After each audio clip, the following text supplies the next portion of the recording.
bleed green? Are you an ultimate Eagles football fan? Well, you're in the right place. Ready?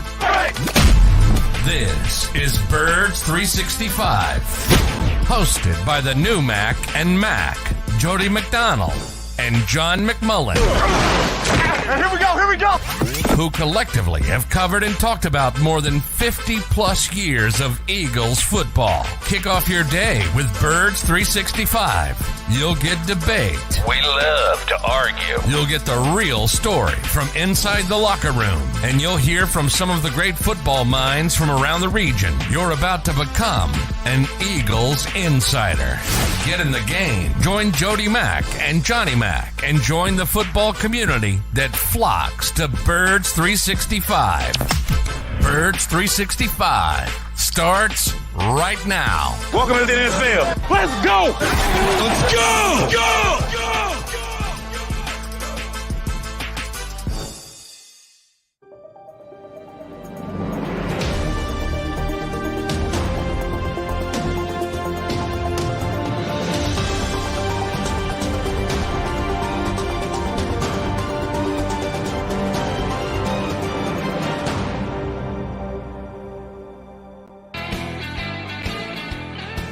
And a good summer Wednesday morning, Birds fans. Appreciate you streaming in here on Birds 365 with Mac and Mac. John McMullen, who was here yesterday. Jody McDonald, who wasn't. I missed my partner yesterday. Yeah, and all you good streamers here to Birds 365. Do yourself a favor. Well, let me hold off on announcing this because I want to get a couple more people streamed in first. Johnny Mac, today is a shore day. We're going down the shore in less than 20 minutes because Mike Gill is going to join us. Is he Ocean City? I don't even. Mike's a Ventnor guy. He's a Ventnor guy. He's right up Ventnor. against AC. Okay, yeah, that's. I wasn't sure exactly what town he was in. And we'll find out if Gill's going to ski down slightly south from Ventnor down to Seattle City, where there will be a big Eagles function today. The Kelsey boys coming to town down there in Seattle at the OD. And I know Ed Cratch told us on Monday he was heading down. I've never been. They've done it the last 2 years. This is the third annual. I didn't make it down for either of the two. I was probably here doing Birds 365 with you, so I wasn't going to get my car at 10 o'clock and head down there. It's an all-day affair, goes the entire day, and it truly is just another example of how the fact that Jason Kelsey is the most relatable athlete in the entire town of Philadelphia, does it not? Yeah, I mean, well, you can't say enough things about Jason Kelsey, how he has sort of become the poster child for a Philly athlete, I guess, from the perspective of handling maybe the most passionate fan base in the country. I mean, nobody does it better than Jason. Yeah, he gets it. Third annual celebrity bartending event, as you mentioned. His brother will be there. It's gotten so big. They're doing a podcast. They're going to do a live podcast. So a lot of fun if you're down the shore. Good cause too. So the Eagles Autism Foundation. So. All right. Yeah. Part of what we do here on Birds 365, right, wrong, or indifferent, is make predictions, give you projections and the like. So I'm going to put my partner, John McMullen, to the test.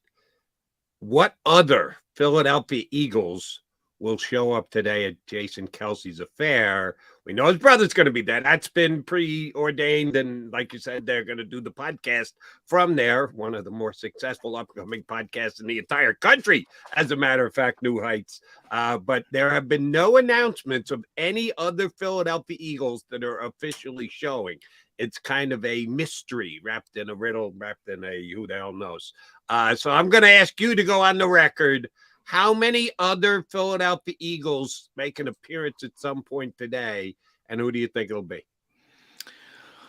As far as how many, I mean, there hasn't typically been a ton. Jordan Mailata, I would almost guarantee is going to be there. He's been there in the past. He and obviously is very close to Jason Kelsey, as most of the offensive line is. And usually when I'm trying to think who's in town, that's a big part of it. A lot of guys aren't in town. Lane, well, we know Lane lives here, right? yeah, but Lane's not in town. Lane does a lot of stuff. He was in the, he could be back. I mean, but he was in the Senior Bowl. He got in the Senior Bowl Hall of Fame this week. He was down in Mobile. I know he's down doing offensive line mastermind stuff in Texas. So I don't. Do you know think, exactly when that is happening? That's more of an all-encompassing thing. I don't know when the big convention is. Tight End University is this week. It's not this week. But long story short, I don't think Lane's in town. Okay. He does live here. He's got a couple houses. So, I do not believe he's in town. So that, that's what I kind of look at. Now, Landon Dickerson, him and Jordan are so close that if he's in town, he'll be in tow. So I'm going to go those two. I'm going to go Jordan and Landon. Two fellow O-linemen will add to the mix with the two. But I don't know if Landon's in town either. Zach McPherson and Milton Williams are in town they're going to do sort of it's not a camp, but they're doing a 7-on-7 thing in South Jersey over the weekend. So maybe there'll be some surprises because I know they're in town. So I'm just trying to think of guys in town. And that's what I could come up with off the top of my head. Well, it's a feel-good affair, although I've not been there. I've listened to some of the coverage that they've had on WIP. This year, they're doing 12 straight hours from 6 o'clock in the morning to 6 o'clock in the afternoon. So you can get a feel from it listening to the radio and or NBC. Sports is going to jump down there at 4 o'clock. Yeah, it's become a big thing. It really has. Thing. Yeah. The first year, I was there the first year. It was... you went year one? Yeah, it was, just sort of put together and just more. Now it's got more corporate. It's become so big, which is a good thing for the charity. From a media perspective, they have Ed's going to try to go. Ed's going down the shore. It's like 15 minutes of availability. I'm in the Mike Gill category. I'm not swimming up that salmon stream for 15 minutes. But good luck to Jason, obviously. And as I said, a very good cause. And that's the bigger part of it. But yeah, from our job, a reporter's job, 15 minutes isn't much. So. I've not been down either of the two previous years. But when my daughter was young, we got a house in Seattle for about, I'd say more than 10 years straight, at least a week. One year we took a month. Just had a good place with a guy I knew, and we took basically all of June because he has trouble renting in June. I'll give you for a week for a very cheap cost. I'll give it to you the next year for 2 weeks. I'll give it to you the next year for 4 weeks. So we were down there for an entire month. So I know Sea Isle pretty damn well. Man, if they're going to get as big a crowd as I think they're going to get, yeah, it's tough. You're not going to be able to move. It's just... You forget about parking. There'll be people parking and walking across the bridge from the Ocean City to come down to it. Could be just stone cold nuts, but it is for a very good cause. So if you're heading down, have a great time. Johnny Mac says 2, maybe 3 at the most 4 Eagles. I'll just get that out there if he's listening to the version. You know what? But it's gotten bigger. But again, I mean, a lot of guys aren't in town, so but it's gotten bigger and bigger, so maybe that encourages some more numbers. But I'm just trying to think of guys who are actually here, and most people are spread across the country at this stage, so it becomes a little bit more difficult. But I know Jordan's here, so he's a good bet. Jordan Mailata is my best bet. You've got a better grasp on where the Eagles are at than I do. Where's Quez Watkins these days? Exchange text with Quez, DM with Quez? You got any idea where Quez is? I do not. I'm going to guess. I don't know where Quest lives in the off season now. I'm going to guess he's. I'm going to get it's somewhere down south. I mean, he's from Alabama. I'm going to guess he's a Texas guy. A lot of guys live in Texas because of tax purposes, to be honest. But that's just a guess. Okay. And Quez, wherever you are, more power to you, buddy. I'm just suggesting it because I think today's affair is going to be a feel-good thing for the Eagles and the fans going crazy and everybody in a positive mood, if not alcohol-induced. Would be a good day for Quez to be there because I think he's one of the key guys in this upcoming year who's kind of sitting on the fence. It can go either way for Quez. It can either go real good or it could go real bad. So if you've got the chance to swing the needle over to real good, because it'll be a feel-good affair to begin with, Quez, if you're here in town today, I'd mosey on down to the OD if I were you, because it'll be a bunch of very happy Philadelphia Eagle fans show up, high five, do a couple of beer shots. Oh yeah, you'll certainly improve your Q rating with Eagle fans if you can make it down there. If he's in Florida not watching Birds 365, Quez, continue to have a fun summer. But you could help yourself out if you showed up today. I'm just saying. But it should be a fun time. And John says Eddie Kratz is going to try and get down there. So next time we get Ed on, we'll certainly talk to him about it. So a good day all around for the Eagles. We don't have many of these during the summer, John. It's just wait and wait and wait and wait. And we're now under the month mark before Eagles training camp starts. So that's a very good thing that we'll get underway. And supposedly it's going to pack the house down there in Seattle City, which doesn't surprise me a little bit. And it's just $10 to get in to begin with. I think there's other activities you can do where you might have to donate a little bit more to Eagles Autism. And again, it is for a great crowd. I did see this article today. Eagles ticket prices. The face value is what it is, and they raised it off last year as well. They should, off the kind of season that they had. They didn't jack it up outrageously, so good on Jeff Lurie. But then once the tickets are already all spoken for and sold, you have the resale market. And the Eagles ticket resale market is one of the highest in the National Football League. It's up to the fourth most expensive. Average ticket price that has hit the secondary market is now over $500, $523 for an average. Now, that includes upper deck, best seats in the house, bring it all together. Average ticket price, $523 for the Philadelphia Eagles, which is up over 100%, like 173% from the average seat ticket price from the year before on the secondary market. Yeah, when you have a team as good as the Eagles were last year, John, the year thereafter, you want to see them, you got to pay to be able to go see them. Yeah, that speaks to the expectations that we keep talking about. I mean, the expectations are my biggest concern of this team, to be honest, because they are just borderline ridiculous. I mean, we got a lot of people just skimming through the regular season and the playoffs, and hey, we'll get back to the Super Bowl like it's nothing. And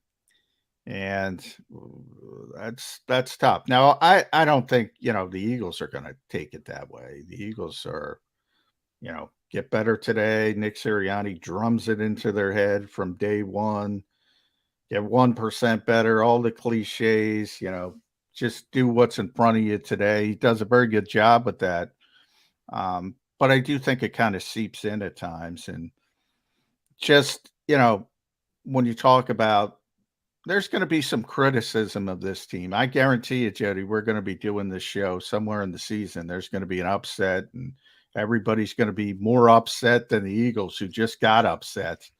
And it's going to reach a fever pitch because these expectations are just, they're just, I mean, Jason Kelce talked about it when he was on with D Gunn and Rob Ellis here on JAKIB Sports. He's like, so many things got to go right to reach a Super Bowl, from health on down.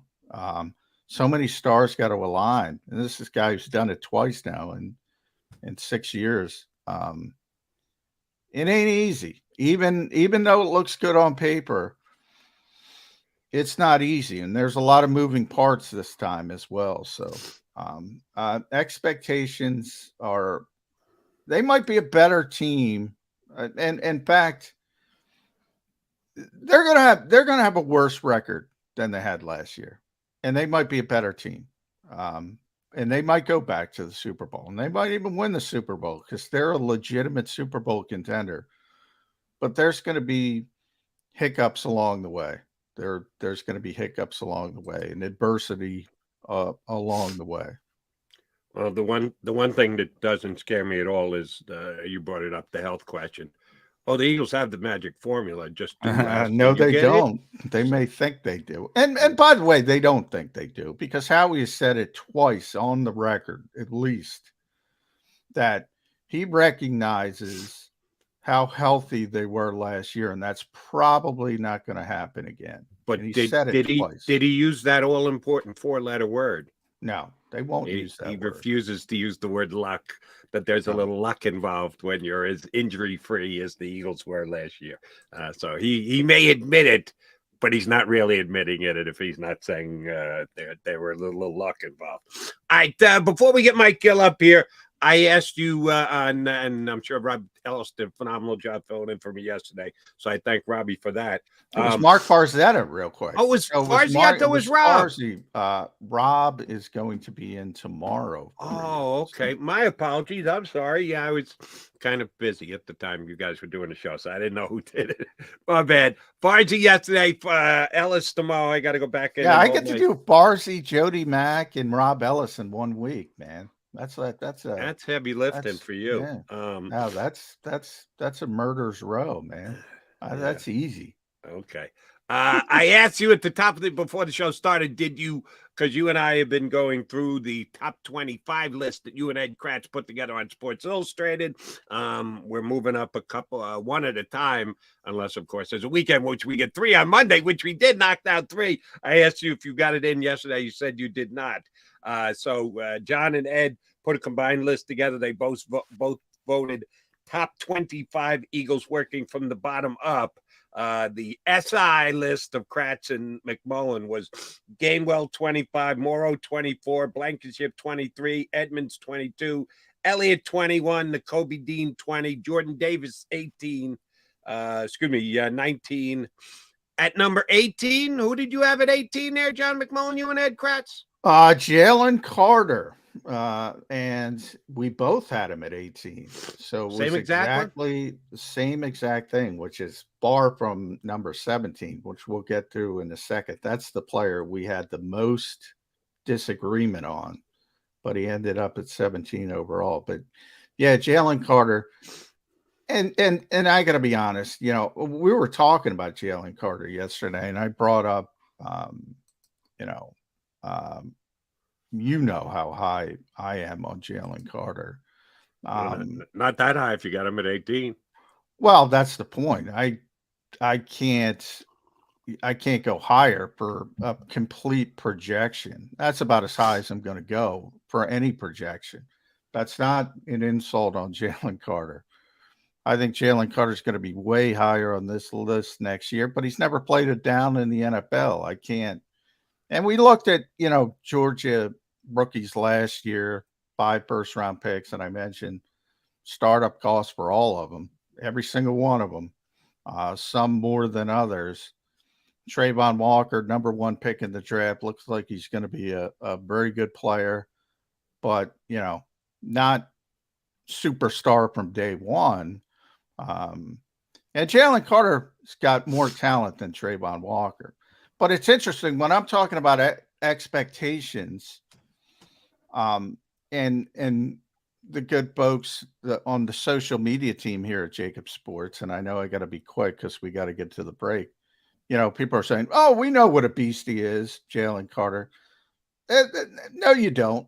No, you don't. He's going to be better than you think you are. I was trying to think about when is the last player with this kind of talent arrived in Philadelphia. We came up with Lane Johnson, which is the closest but he's got more talent at his particular position than even Lane did at tackle. This is unbelievable for a Super Bowl level team to get this kind of raw piece of clay. And he is going to surprise even Eagles fans. If, there are reasons he was drafted where he was drafted. And I'm not trying to downplay those concerns, but this guy's going to be good as long as he, avoids the pitfalls, matures a little bit, and does all the stuff he needs to do. And this is as high as I'm going to put a rookie ever, because they got to prove it at some point. You got to prove it first. You got to do something first. So 18 overall for a rookie is very high on my scale. So don't take that as an affront. It's actually this guy is really, really good, and this guy's got tremendous potential.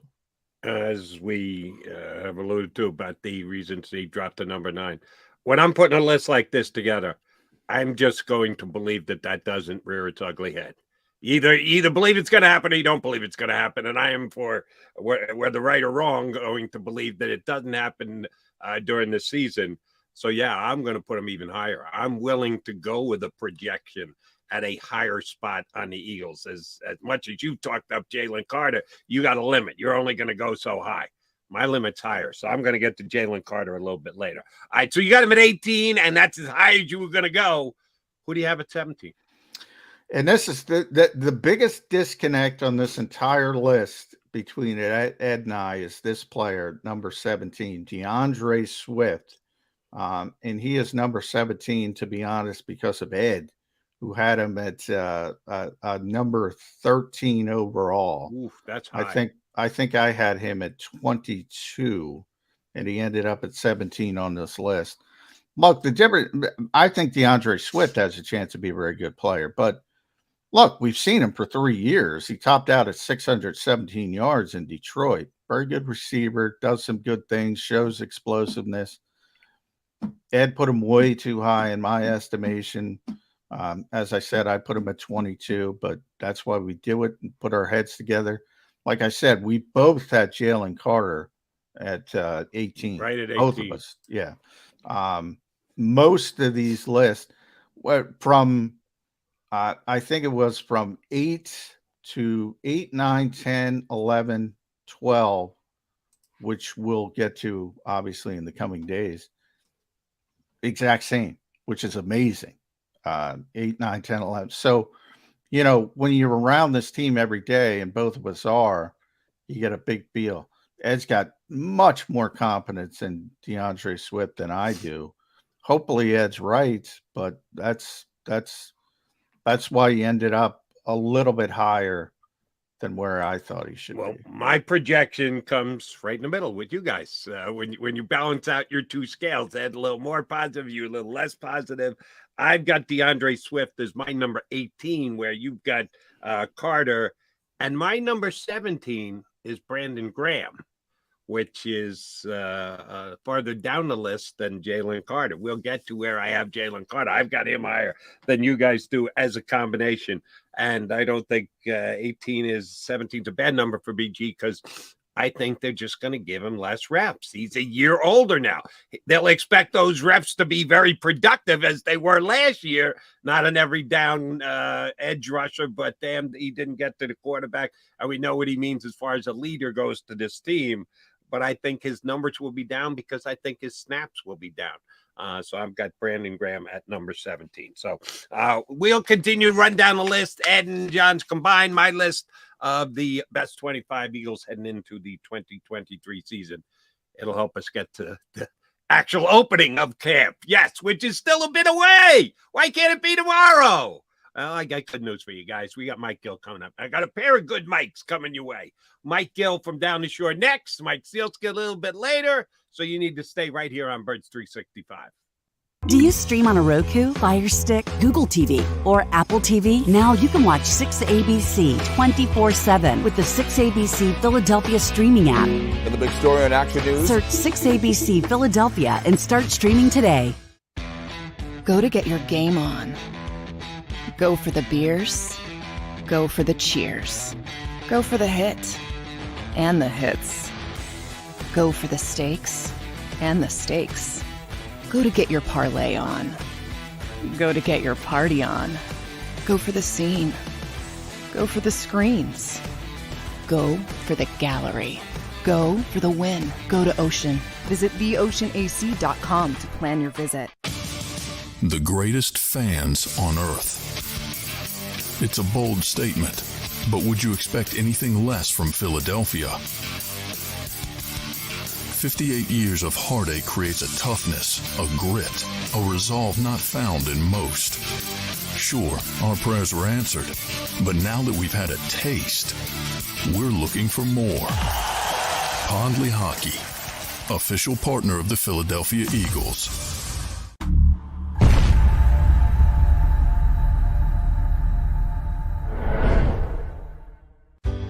Go passionately. Go fearlessly. Go confidently. Go Birds! Go confidently towards your goals with First Trust, Philly's hometown bank for nearly 90 years, and the official bank of the Philadelphia Eagles. We're focused on getting you over the goal line. So go with conviction, go with trust, Go Birds! and go forward with us by your side. First Trust Bank, the official bank of Philadelphia Dreams. Oh, and go Birds. All right, did you know I was the mommy slam dunk champion? Really? Yes, really, don't sound so surprised. Let's see it. Oh, you're ready. All right, here we go. Let's hear the crowd. So go to right, I go to left, fake a mom. Mama, go up, up, up. She did it. Again? You can't avoid gravity, but United Healthcare can help you avoid financial surprises by helping you compare costs and doctor quality ratings. United Healthcare. Uh-huh.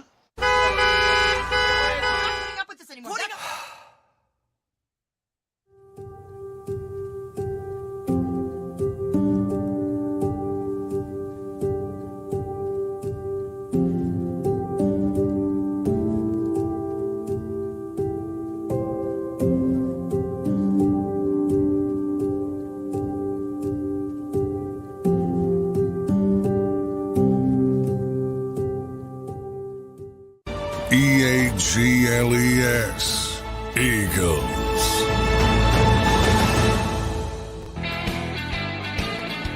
Appreciate you streaming in on Birds 365. You got Mac and Mac, McMullen and McDonald. And as always on Wednesdays, our bud from down the shore, Mike Gill, who, by the way, as we see already on the stream, we already got one commenter saying, Mike Gill, #1 guest.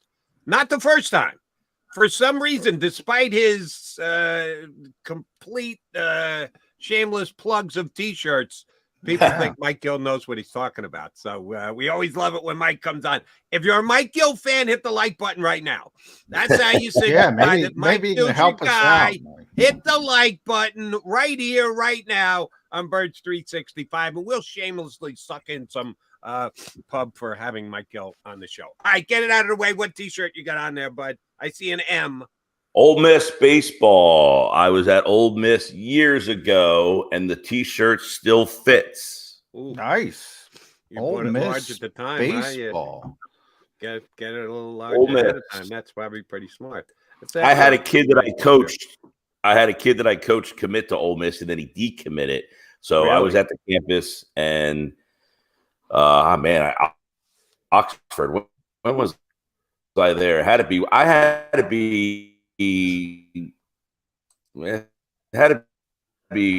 when I was in college almost, but shortly after. But I will say this on the flip side, John McMullen is and makes 25 days till a conversation. Yeah, but Ole Miss though, what kind of baseball? LSU just won the College World Series, so what kind of baseball program do they have down there? I assume SEC. I think got to be pretty good. Yeah, I think all of them. You know, it's weird. Like I had a kid commit to Vanderbilt, and then he decommitted from Vanderbilt, and I'm thinking Vanderbilt. Well, I didn't realize they were the #1 team in the country at the time. So I think they kind of spin around down there in cycles of who's good, who's not. But LSU, Florida, they're generally very good. The other SECs, I think, kind of, rotate around. So Ole Miss generally pretty good, but all those SEC. I was just at Vanderbilt walking their campus, and the baseball stadium, I mean, it's more impressive than their football stadium. Their football stadium's a joke down there. The baseball stadium is something to see. Was the kid that you had that decommitted to Vanderbilt a pitcher? Yeah, he's actually pitching at St. John's now. He just had Tommy John surgery, so had some arm problems, and it's part of the reason, a lot of these pitchers, man, you get arm problems, nobody wants you anymore. But no, he's pitching at St. John's. Vanderbilt is well known for developing pitchers. They've had a bunch of pitchers taken in the top rounds of the draft. I think Tracy Rocker's kid went to Vandy. He was a big-time prospect. Yeah, he had a weird draft story where he got drafted. He didn't go. He pitched in the Independents. I don't even know where he's pitching right now. Rocker, right? Yeah, Kumar Rocker. Yeah, Kumar Rocker. He did play. He was the 10th overall pick in the Mets baseball draft by the Mets. Yeah, that's correct. Big kid, 6'5". Yeah, he's big-time prospect. Where's he pitching now? Let me look. He's in the Rangers organization. Somehow. Yeah, Vanderbilt has over the last decade plus been very well known for developing pitchers. Good SEC team, and by the way, for those who don't know, Tracy Rocker's the Eagles' defensive line coach, interior defensive line coach. So that's why I bring that up. And is high level prospect, and of course, Ole Miss gave the Eagles a big gift last season. A.J. Brown is from Ole Miss, obviously. That's where he matriculated. I'd give more credit to the Tennessee Titans because they're the ones who added the Philadelphia Eagles. Hey, he's a couple of years removed from his Ole Miss stardom. Yeah. And tried to get Jalen Hurts to go to Ole Miss. Didn't work out. I think I may have, when I was in college, West Virginia played Ole Miss in a bowl game, and Eli Manning was a freshman. He was the backup quarterback. They're down like 38-0. They put Manning in the game, and he damn near brought them back in the game. Yeah. Eli now since long gone as well. All right, Mike, are you perchance, when you're done here with us, going to get in your car between now and when the Sports Bash hits the air on 97.3 ESPN this afternoon, going to get anywhere near Sea Isle City and the Ocean Drive this afternoon, either late morning? You'll never get to the show. You'll never get to the show. I will not be there. It's a madhouse down at the Ocean Drive today. I know Kelsey is bringing the crew down there. I think his brother was there last year. Is his brother coming this year? They're doing a live podcast. That's right. That's right. They're taping the podcast there.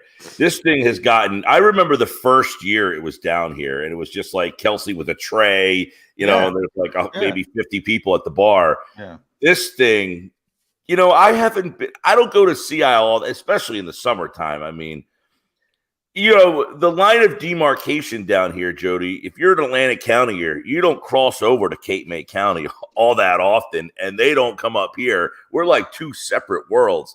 So I don't get to Sea Isle. Now, for those uneducated, where exactly is the county line that you're describing? So Cape May County begins when number one, from Summers Point, you go into Ocean City. Ocean City is Cape May County. Or if you go from Summers Point over the bridge to Upper Township, like Marmora, Tuckahoe, over there. So that's where Cape May County begins. So Summers Point would be the line offshore, and then Longport would be the line in Atlantic County. What's OC considered? Ocean City is Cape May County. Okay. Yeah. So on the island. If you're north of Ocean City, you're out of Cape May County. Yeah, on the island, Ocean City would be the start of Cape May County, and off the island, Summers Point is where Atlantic County, and there's a bridge that separates them. So when you go over that bridge, you're going into another world down there. Yeah, and I'm mainly an Ocean City guy, so I'm a Cape May County guy. Yeah, but Mike's in Ocean City is Atlantic County. almost like kind of de facto, like Cape May Yeah, it's County. kind of Yeah, they don't even recognize them really. Like the Cape May County people think Ocean City's like but I don't get down to Sea Isle. It's crazy down in Sea Isle, Avalon, Stone Harbor this time of year. You can't even move. I can't imagine what that Ocean Drive is going to look like today. I saw somebody share an article on the web this morning, and there must have been 500 shares to this thing with people tagging people. I'm thinking, if all these people go from just this tagged article, you ain't getting a drink. Yeah, they got to cut people off, I would imagine. They're not going to have enough room to. So I think it's going to be a first come. I haven't been to the Ocean Drive in years, but I think they do it outside, which I don't think is very big back there. No, it's not. Well, they did do it outside. I don't know how they're going to do it this time because, as he mentioned, there's not a ton of room. And that first year, it was like sort of more of a neighborhood thing more than anything else. Now it's exploded into what it is today. So, but it should be fun if you're down there, just get there early if you want to be involved. And they're doing all kinds of contests and all that kind of stuff. So, and it's a good cause. So, but Mike and I are in the same category when it comes to biting the crowds. We would rather not bite the crowds. So, more off-season guys. Now, off-season football, we're getting closer to the season. Yeah. Not as much fun being an off-season guy in football. But I was talking about expectations because we're doing our top 25 list, our countdown, Ed Kratz and I at Sports Illustrated. And we got to 18 and Jalen Carter. And I got to tell you, Mike, I was talking up Jalen Carter like you would not believe on the show yesterday. I think the kid is going to be phenomenal. Most talented player in the draft. And to say the least, typically you don't get the most talented player in the draft if you just went to the Super Bowl. So there's some reasons, but nonetheless, that's the kind of talent you're talking about. And I'm thinking, well, you constantly get in trouble with this fan base when you say something even remotely negative or constructive criticism. No matter. I just talked this kid up a blue streak, and I still got crap, Mike, because it was like, oh, we know he's a beast. Yeah, but if you think everybody's a beast, you don't know what kind of a beast this is. And this is not the typical first-round pick coming to Philadelphia. But my overriding point is, Mike, the expectations for this team are just so out of whack. Is that a concern at all? Because I'm starting to get concerned with it.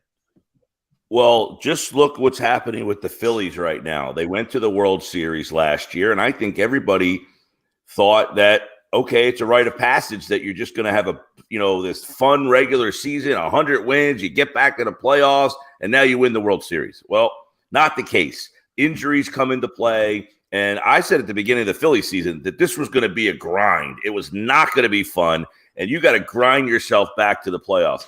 Are the Eagles going to be in the same boat? Last year, they had no injury issues, essentially. I mean, you lost Hurts for 2 games, Maddox maybe at the end of the season for a couple games here and there, but they really didn't have the injury bug. So that's something that has to be in the back of your mind. And the schedule's more difficult. You've got 6 new faces on defense. You've got 2 new coordinators. So there's a lot of things that could go wrong this year that they have to overcome. And if you overcome them, that will show you that this is truly a special team and a special organization in terms of where they are right now that could probably, have legs and be like the Chiefs are, where they're constantly in play. But they really got to prove this year that they have the depth and the talent to overcome all, you keep thinking about they had no injuries last year, all the new faces. And the one guy you're putting this all on is Hurts. Well, they have Hurts. He's the best quarterback in the division, and that's why this team should still be good. But all those other things you talk about, I don't know. Jalen Carter looks great. He was supposed to be the number one pick. He got himself into some trouble. We're just assuming he's going to be Aaron Donald all of a sudden. These things you don't know until you get out there. So I think there's a ton of questions that still kind of linger that we won't find out probably until like October. You know, that first month of the season is usually like an extended. Yeah. Well, I'm glad you brought up that name, because that's what I'm kind of talking about. Look, I think the kid's great. I think the kid's the best player in the draft. I don't remember the last time the Eagles got the best talent in the draft. He's not going to be Aaron Donald. And if he is, he's certainly not going to be Aaron Donald day one. And I think there's a lot of people that expect him to be Aaron Donald, who's one of the greatest defensive players in the history of the NFL. That is the kind of expectation I'm talking about. That's unrealistic. That's unrealistic for anybody. Could he be that someday? I mean, the odds are against it. Again, you're talking about one of the best players in history. To expect that is crazy. And I talk the guy up nonstop, right, but I think it's ridiculous. I'm trying to get a grasp on where you are trying to rank him myself, John. Because on one hand, you're saying he's the best player in the draft. The other one, you're saying slow your roll. Well, which one is it? Was he the best player in the draft, or is it slow your roll? Slow your roll when the expectation is Aaron Donald. Slow your roll. There's literally maybe 5 players in the conversation with Aaron Donald. And I know there's recency bias.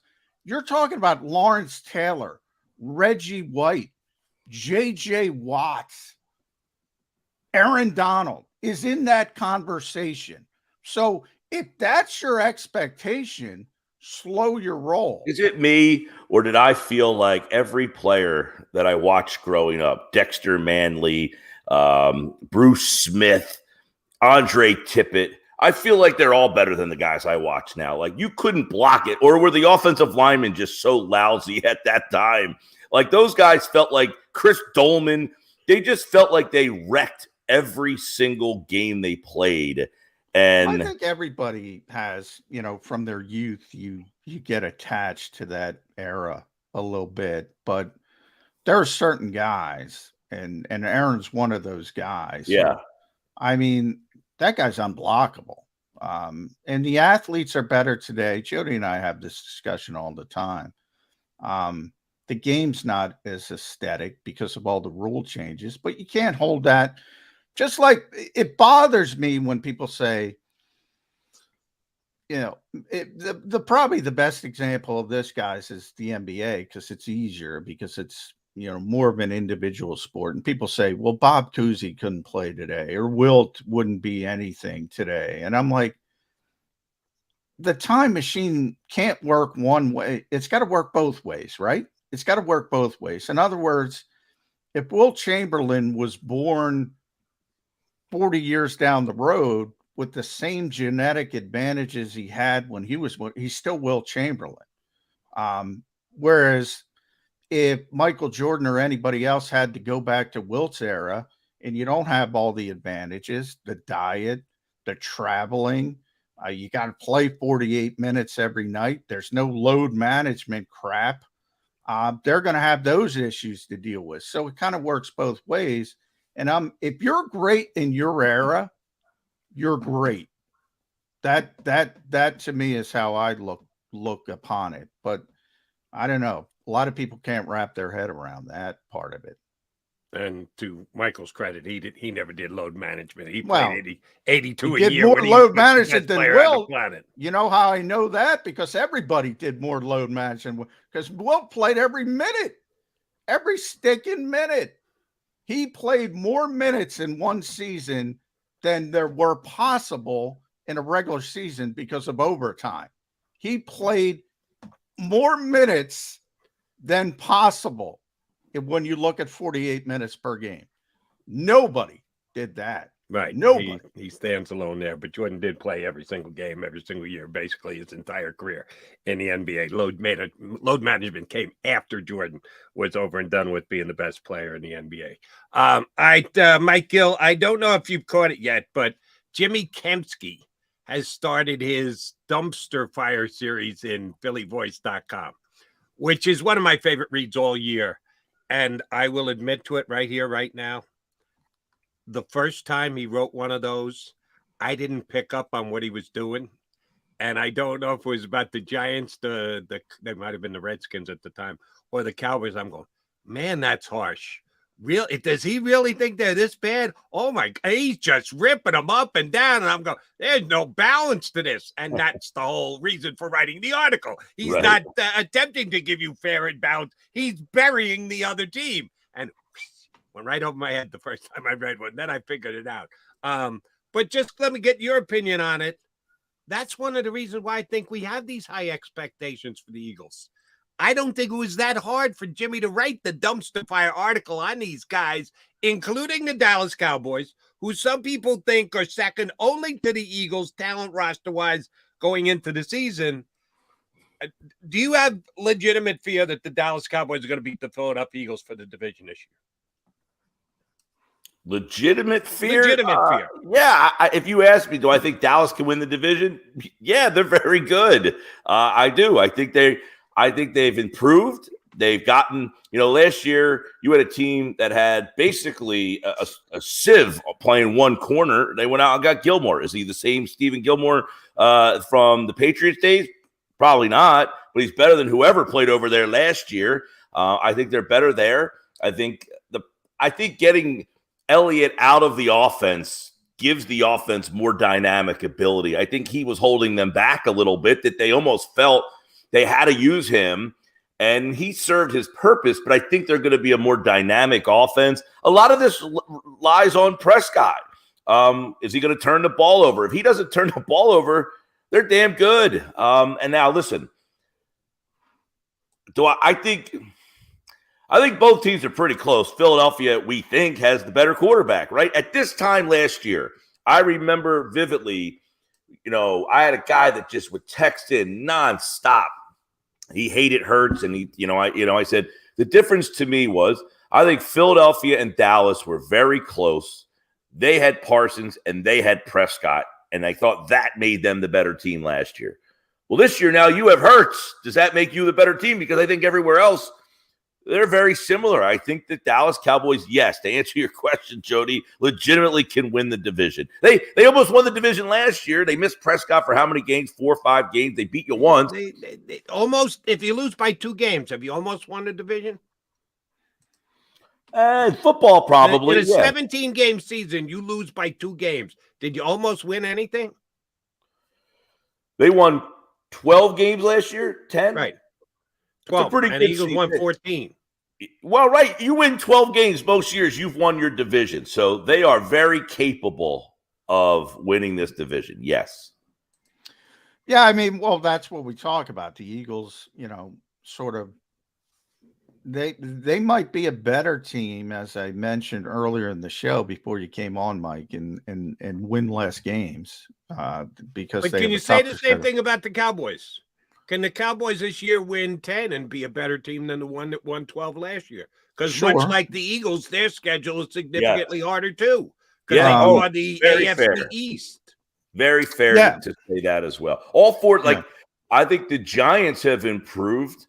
Waller gives them a feature on offense they simply did not have last year. Washington, a lot depends on the quarterback there. Obviously, we don't know we have an opinion of what we think Sam Howell might be. But if he can actually play a little bit, that's better than what they've had. And I happen to like Howell. I think Howell's going to actually be a pretty good player for them. Their defensive front's very good. They got McLaurin's a nice playmaker. So I don't know that Washington's quite ready, but I don't think that they're a dumpster fire anymore. Yeah, well, and especially when Daniel Snyder is officially gone, and that looks like it's going to happen before the start of the regular season. So they'll start going.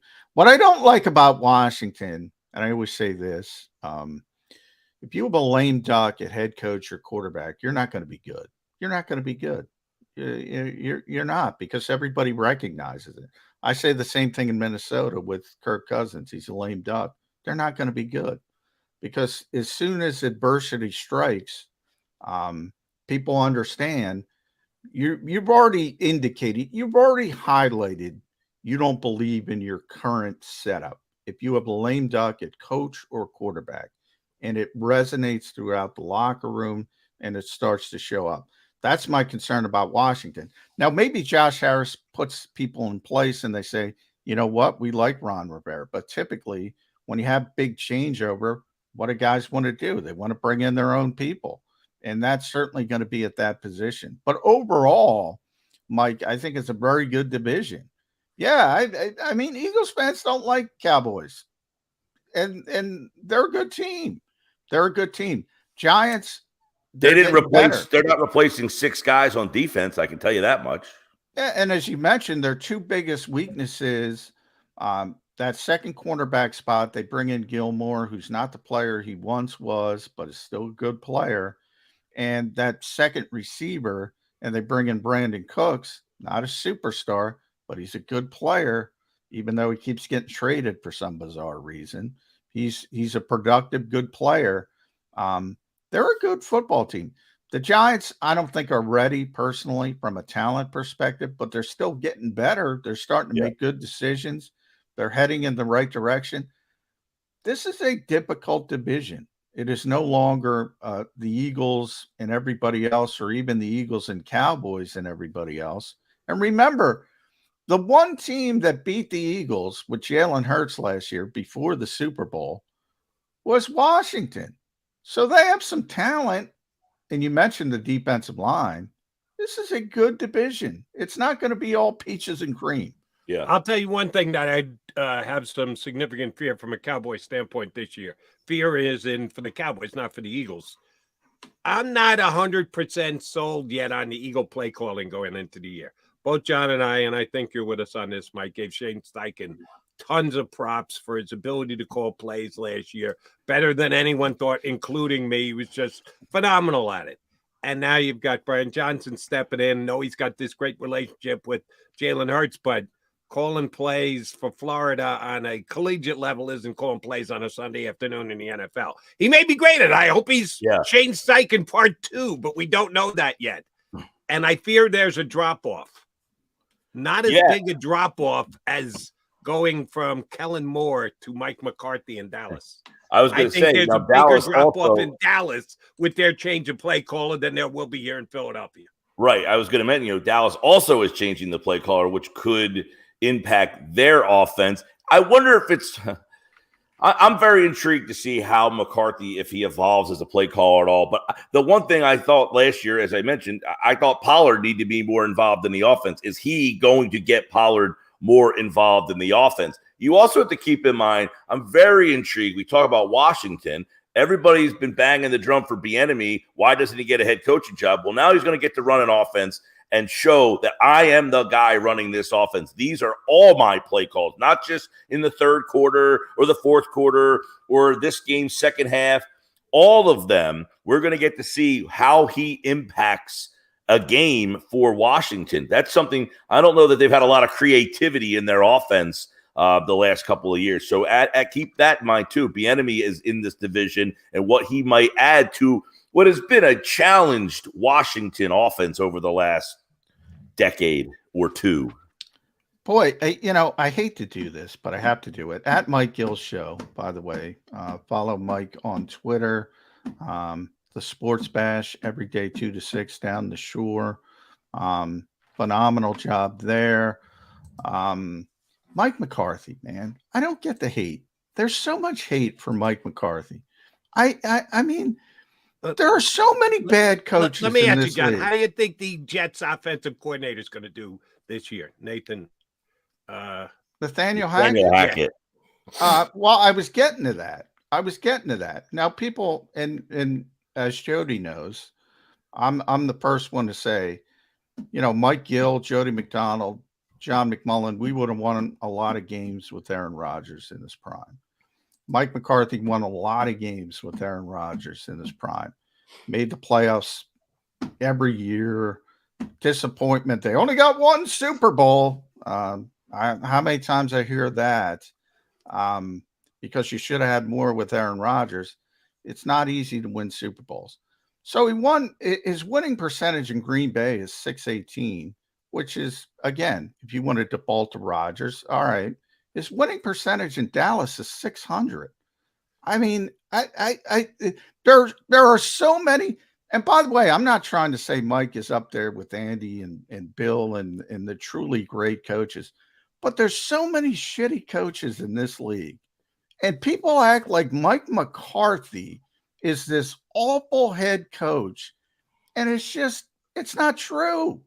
It is not true on any level. He's the Doc Rivers of football coaching. Maybe he is. Like Doc Rivers won a championship. Well, he had Garnett, Pearson, and Ray Allen. So, of course, you're going to win the championship. And he's had a ton of success outside of those guys, just never won the championship. So I was talking about this the other day, how you're either an elite player or you suck in the fans' world. If you're not an elite player, you're not any good. And a lot like yesterday, Tobias Harris makes the comment that the fans would trade me for a crumbled cookie. Great right now. Great and he's right. He's like, right. Where are you getting a 6'9" guy that shoots a three and blah, blah, blah, and defends? The problem is Tobias Harris makes way too much money. That's the problem, that you sign that deal. But that's what happens in these sports is that the salaries have gotten so out of whack that if you're one of these players who isn't considered elite and you sign one of those deals, you just are considered terrible. And McCarthy has put himself in this category of, well, I only won because of this guy, and I haven't been able to win without that guy. But you're right. He does win a lot of games for whatever reason he's perceived to hold teams back, that they could have been better had it not been for him, right? Yeah, it's my bizarre. question on and what I brought up to Mike and you, John, was play calling. What makes us think Mike McCarthy is going to be a better play caller than Kellen Moore? Well, I would say, and I don't watch the Cowboys like I watch the Eagles. Obviously, I didn't get I didn't get the fact that Kellen Moore was Shane Steichen like, and maybe that's too much credit to Shane. Maybe it isn't. He had really good games, and then he'd go like haywire. So I would say the starting point would not be as grand as the Eagles is. I think Brian has a more. We saw Nick Sirianni versus Shane Steichen. Like, Shane's a better play caller than Nick Sirianni. He proved it. Sorry, Nick. He proved it. That's what Brian Johnson's walking into. Can Mike McCarthy be as good as Kellen Moore? I don't think that's as daunting as a task. Could he be worse? Yeah, he could be worse.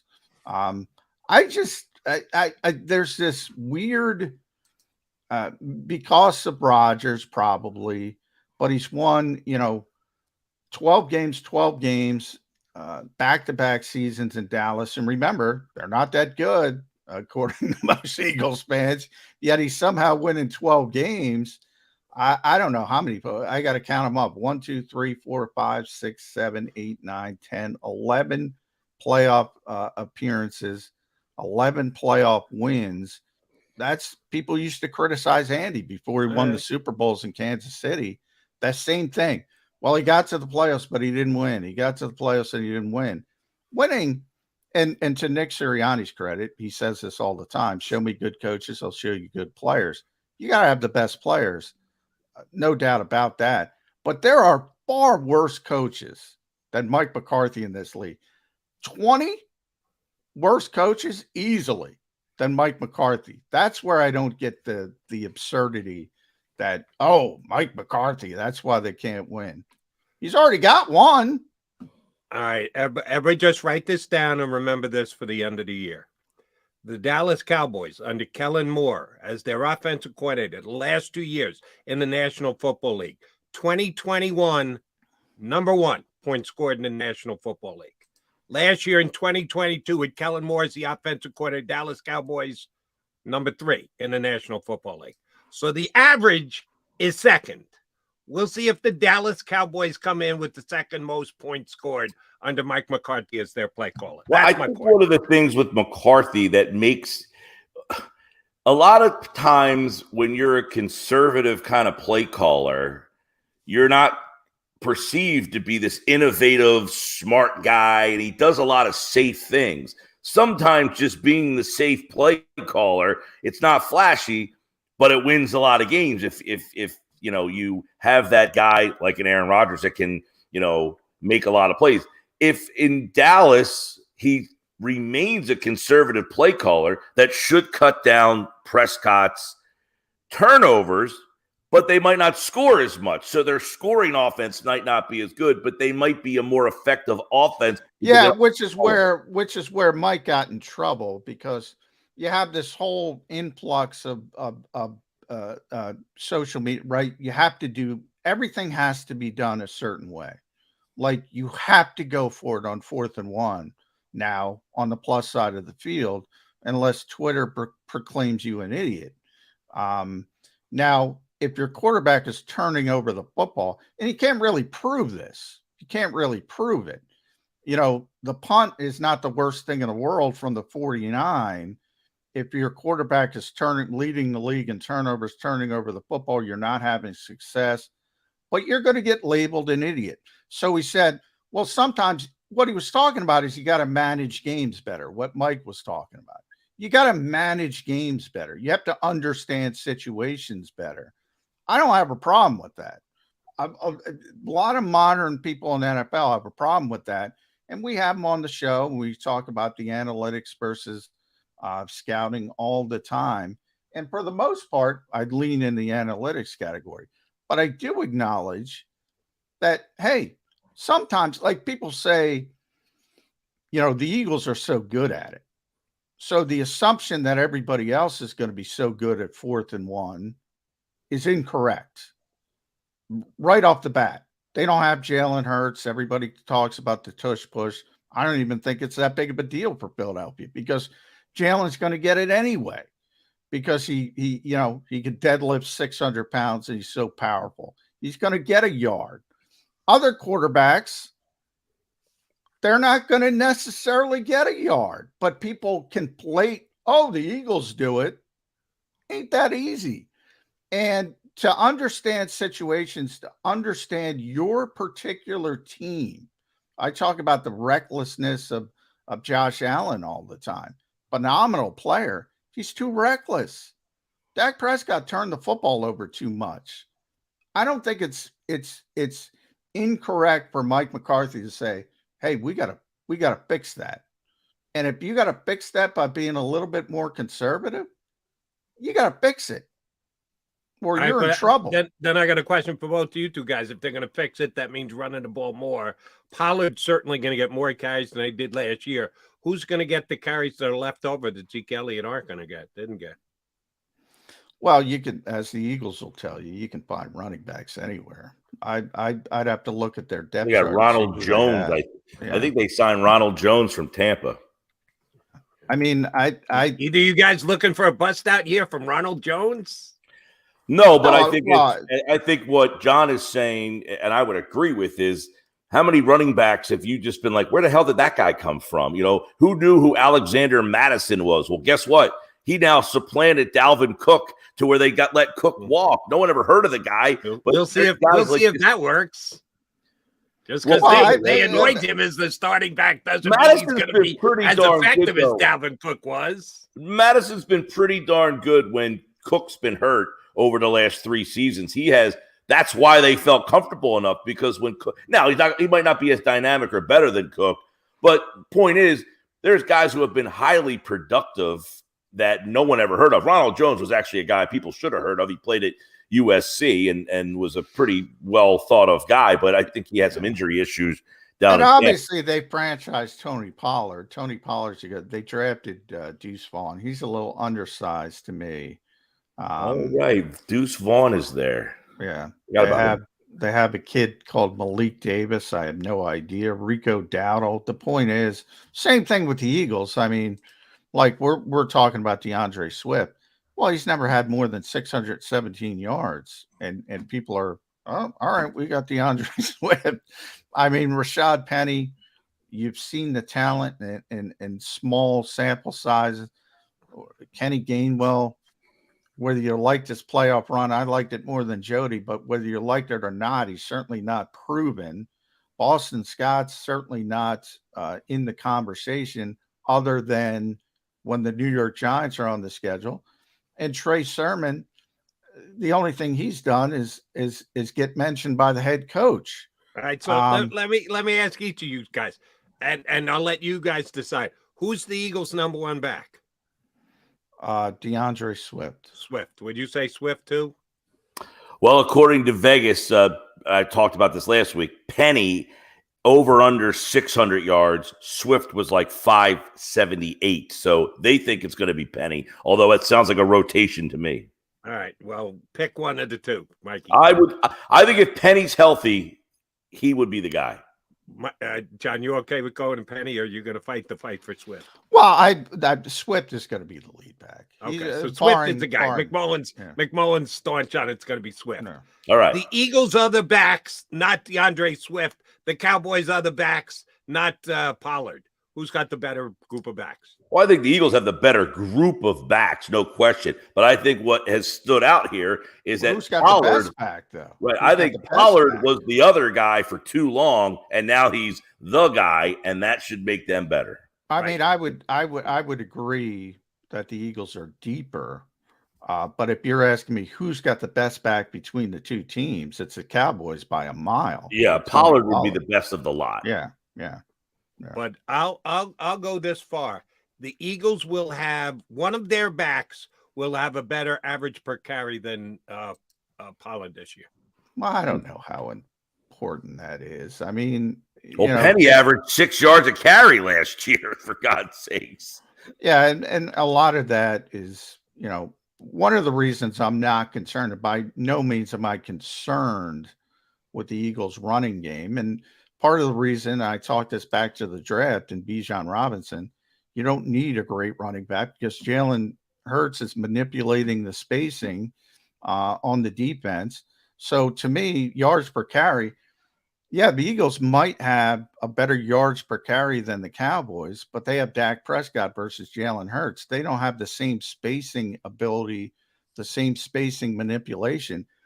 What I'm not going to say is the Eagles have a better back than Tony Pollard. They don't. That would be lying to people. Who do you think will pass for more yards this year, Dallas or Philadelphia? Probably Dallas. It'll be close. It'll be close, but I would guess I would. Boy, the Eagles. Although I guess you're just assuming Dallas because the Eagles are good. Of how Moore called the game. How is McCarthy going to throw the ball as much?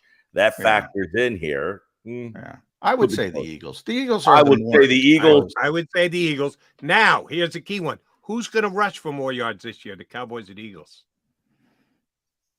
Probably the Eagles because of the quarterback. Okay. So then why are we worrying about the Cowboys? If the Eagles are going to throw for more yards than the Cowboys, they're going to run more yards from the Cowboys. They're going to score more points than the Cowboys. Well, they're going to win more games than the Cowboys. Why are you worrying about the Cowboys, Mike Gill? I would ask you this, Jody. Justin Herbert throws for a lot of yards, and Austin Eckler does a lot of things. But you know what they don't do? Win a lot. Yeah. They have a dynamic offense. Wins. You got to play defense too. Wins. Dallas plays good defense. You got to play defense too. Dallas plays good defense. With Philadelphia, that's a good point. That may be the difference between the Eagles and the Cowboys. Who plays better defense? And I got questions about the Cowboy defense. Dallas plays good defense. I don't know what Philadelphia's defense is going to look like right now. That is fair because of linebackers and safeties. All right, Gil, we kept you over a half an hour. Thank you very much. Yeah. No, you're gonna, even though you lied to us, and you're gonna be running down the sea aisle to go see Jason. No, he's not. He's not going anywhere. Mike Gill is staying right there in his old Miss. We kept you so long, but the conversation is so good, Mike Gill. We had to keep you. All right. Apologize. Feels like we're getting close to camp, boys. We're getting close. We are doing just that. Mikey Gill, we'll talk to you next week. Thanks, brother. Mike Gill here with us on Birds 365. All right, quick timeout, come back. Still got an hour to go. Got Mike Sealski joining us in about 10, 12 minutes. So stay right here on Birds 365.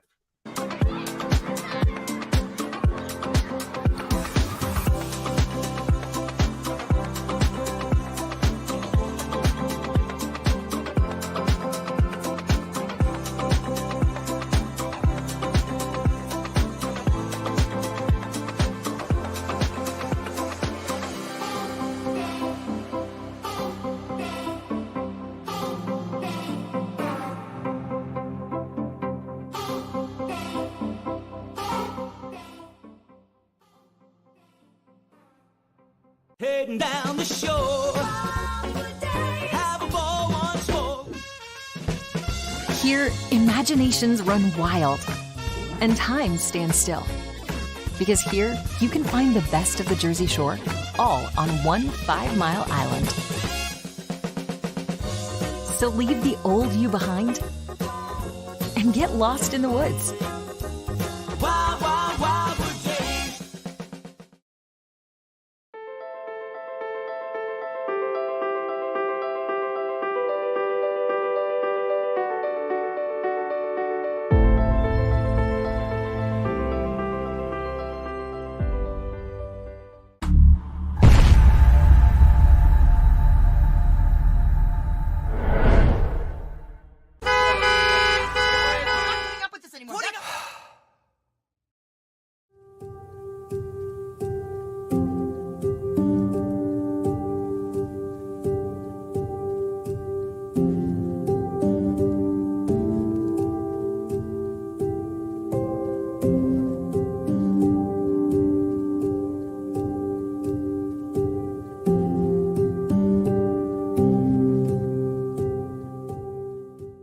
Score and save at Southeastern PA and Delaware with Colony Pools this football season, and let the experts close your pool with a custom Merlin safety cover in green for the birds. And if you join our Winter Watch team, we'll give you another 20% off, and Colony Pools will handle it all. Keep your tiles on your pool, not in your pool.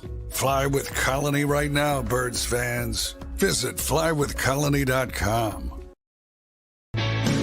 Hi everybody, my name's Jason Lombardi. I'm an inspector at DryTech.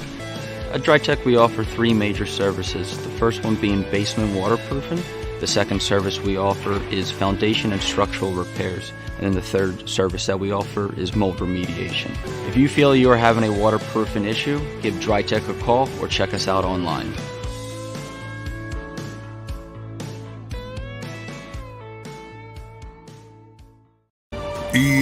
EAGLES, Eagles.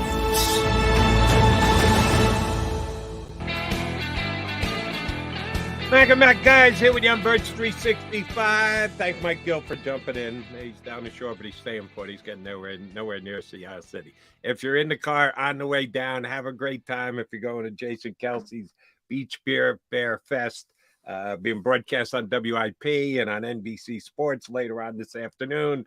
If you're not heading down, you can check some of it out. It's a great job by Jason Kelsey raising money for Eagles fight against autism. So kudos to him and anybody who heads down there and contributes in any way.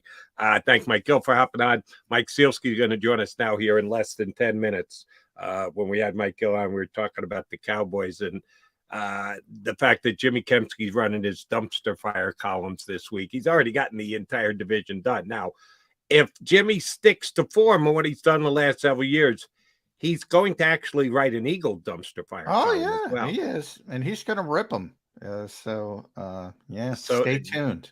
Don't be a dope like Jody McDonald the first time I read one of his columns and thought it was done as if that was exactly what but no, he's reaching. He's absolutely emphasizing the potential downside. Sometimes they're not that hard. Sometimes it's very much a reach, and he's going to have to reach with the Eagles since they were 14-3 last year, and we're tied in the Super Bowl with 10 seconds to go. So we know where they're coming from going into the season. But I thought his one about the Cowboys was kind of on point because people are calling the Cowboys the second best team in the NFC behind the Eagles, and or those with a Cowboy bent believing they can beat the Philadelphia Eagles. I don't. I just think the Eagles are better than they were last year. I think they are on paper this year, going into this year. And the one that kind of rang home for me more than anything else was the fact that the Dallas Cowboys have not been in an NFC championship game since 1995. Now, at some point, maybe in the rest of my lifetime, maybe not, they will get back to an NFC championship game. Shoot, maybe it's this year. I don't think so. 1995, John. That's now a long time. Yeah, it's over 10,000 days, Jimmy. But, and by the way, Nick Sirianni has pointed this out when, people ask him questions about, Arizona. That sticks in my mind. The Eagles hadn't won in Arizona for a long time. First of all, they don't play out there very much. Right. That's different. And they ended playing twice. They lost in the Super Bowl. But, he would always bring up, what the hell does that have to do with me? What does that have to do with A.J. Brown? He brought up A.J. It's like, what does A.J. Brown care about that? There's such turnover in the NFL. There's certain degrees. Now, if you want to put that on Jerry Jones, I'm with you. I was going to say 2 words, Jerry Jones. Yeah. And they're the entire time. If you want to put that on an organization making bad decisions, yeah, there's something to it.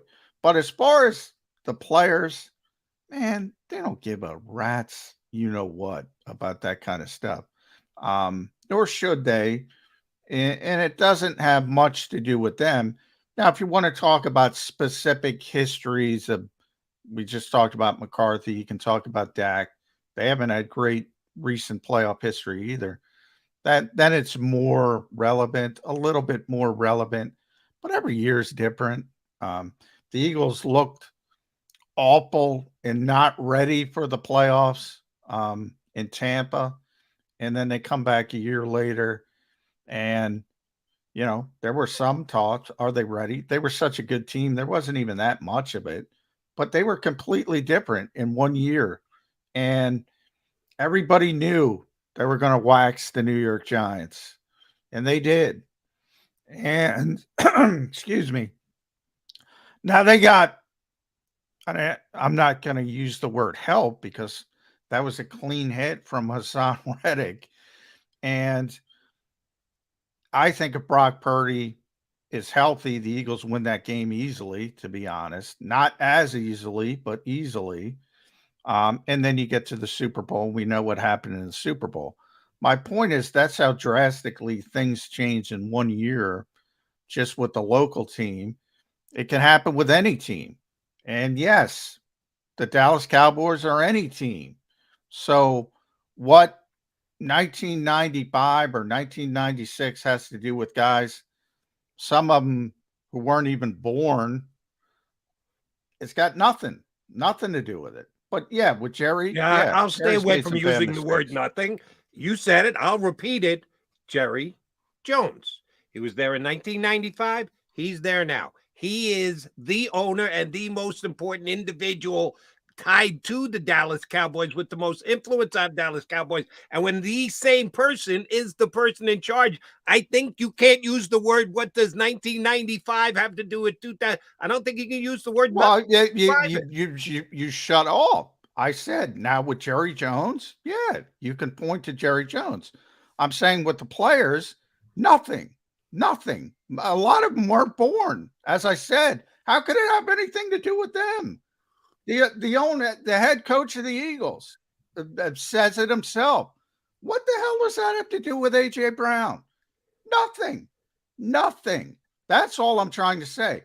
Now with Jerry Jones, yes, it is fair to criticize Jerry Jones.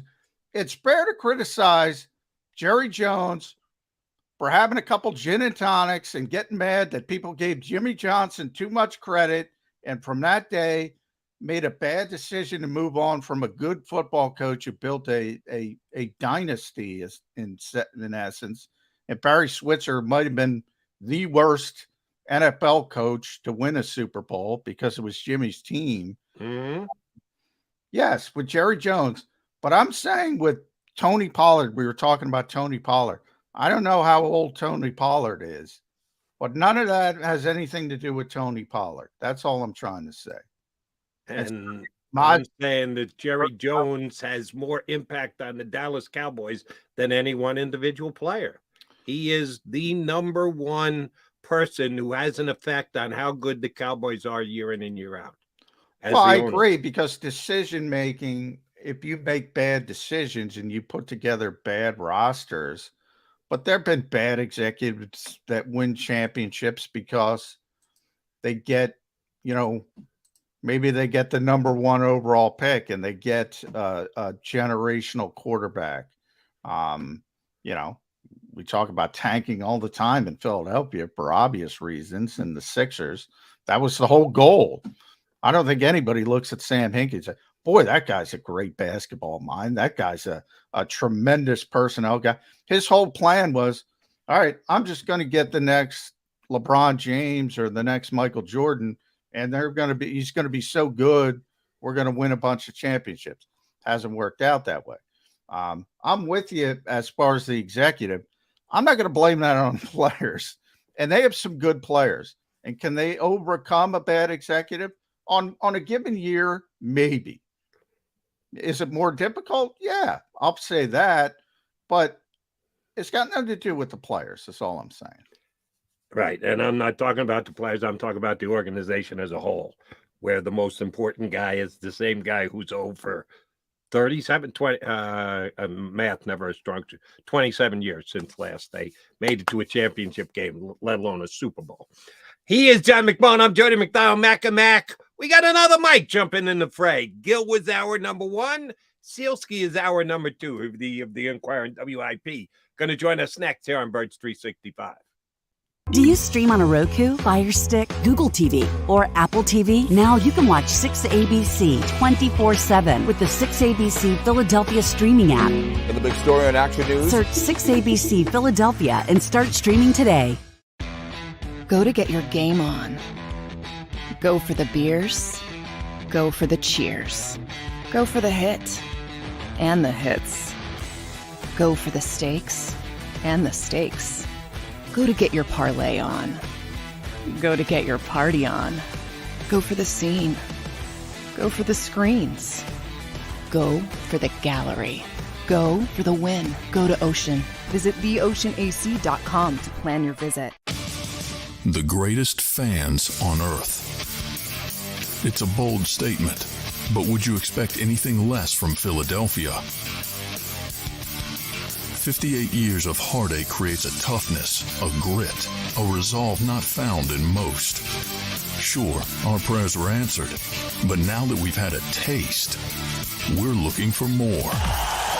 Pondley Hockey, official partner of the Philadelphia Eagles.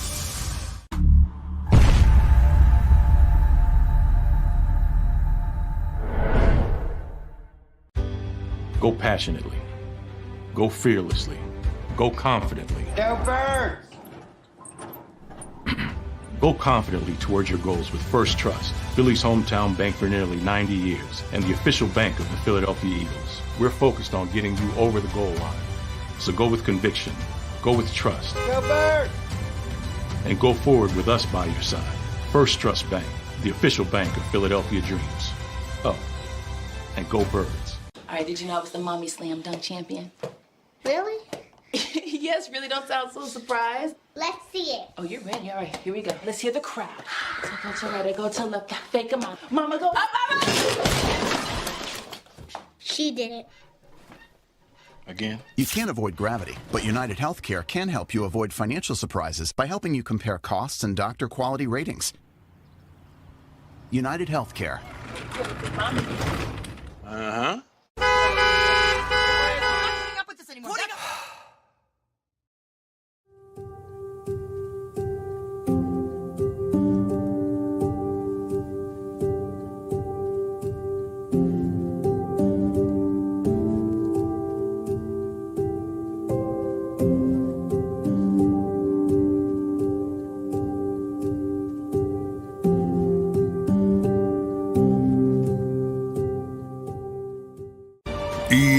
EAGLES, Eagles.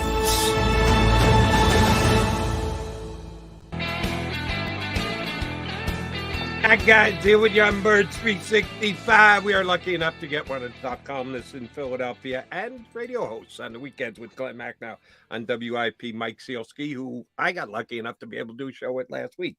Good to talk to you again, Mike. Always a pleasure, buddy. Appreciate it. Here is my first question. John and I were just debating this. Need you involved. On a scale of 0 to 10, 0 being laugh out loud funny, how do you even ask that question, Jody?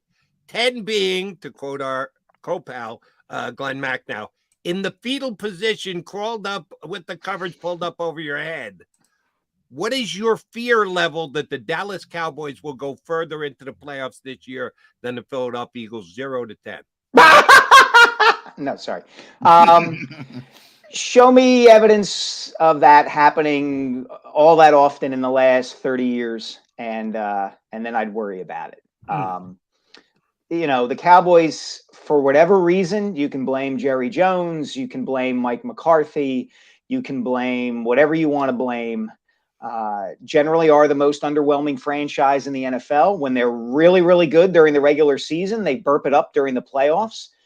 We saw that, for instance, in 2016 when they lost to the Green Bay Packers at home. We saw it in 2007 when they lost to Eli Manning and the New York Giants at home, setting the stage for that Super Bowl where the Giants beat the Patriots and ended their unbeaten season. So, look, in some ways, the two teams, the Cowboys and the Eagles, are inverses of each other, right? And I know we don't like to talk like this about a team in Philadelphia. You don't like to gush over a hometown team. At least I don't. I'm always kind of worried that I come off as a homer or something like that. But the Eagles really have established themselves as one of the elite franchises in the NFL.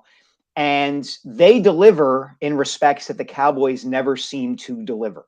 The Cowboys are perennially not meeting expectations, and the Eagles very frequently in recent years have been exceeding those expectations. So if I were an Eagles fan, I wouldn't be too worried about the Cowboys.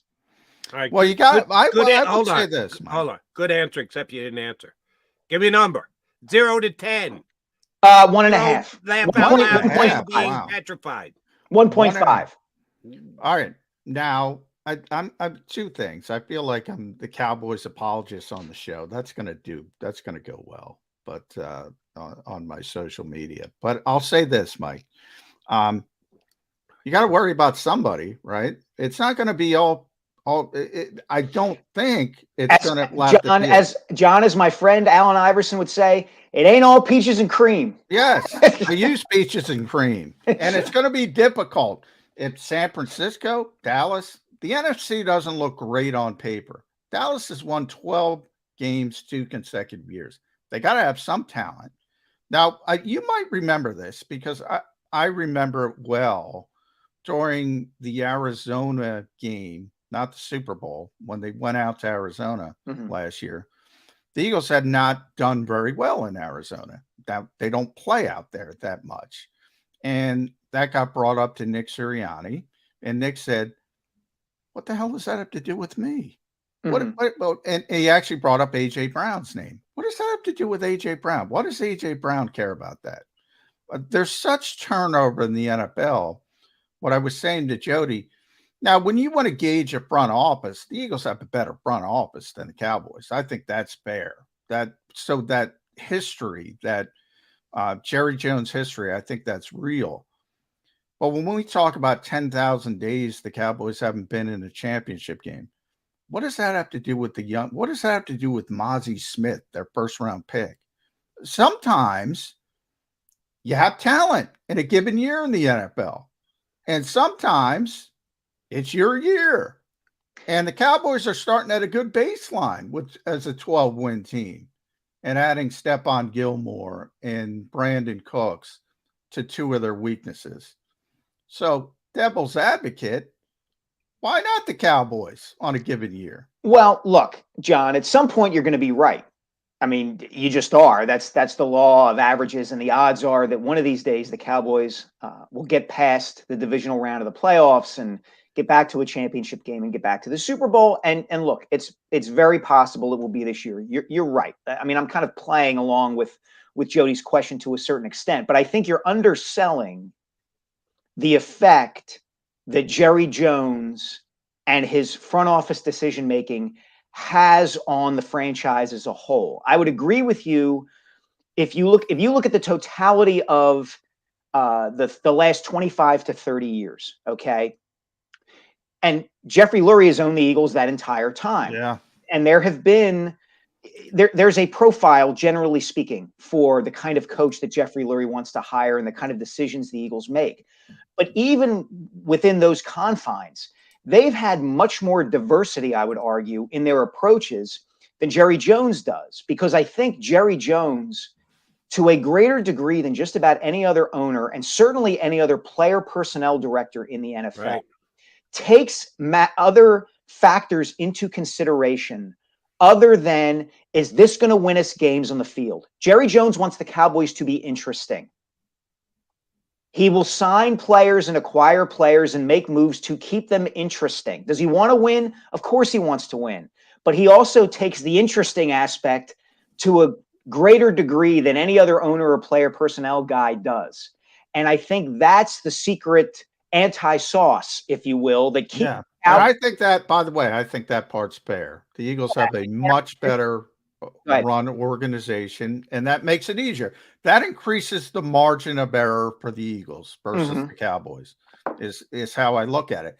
But you know this town, Mike, and I brought up Sam Hinkie.